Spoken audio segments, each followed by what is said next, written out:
আসসালামু আলাইকুম বন্ধুরা, একটি আরসি প্ল্যানের চাকা 12 ভোল্ট মোটর দিয়ে ফিনিশিং দিচ্ছি। দেখুন এটি কিভাবে ফিনিশিং দেয়।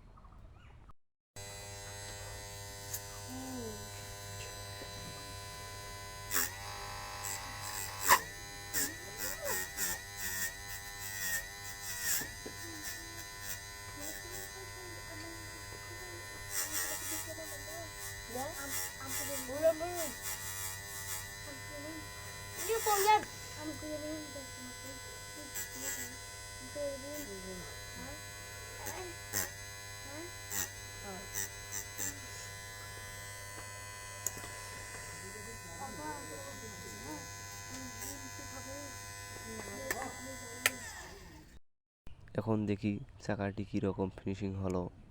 খুব সুন্দর ফিনিশিং হয়েছে। আপনারা এইরকমভাবে বানাইতে পারেন। ভালো লাগলে একটি লাইক দিতে পারেন।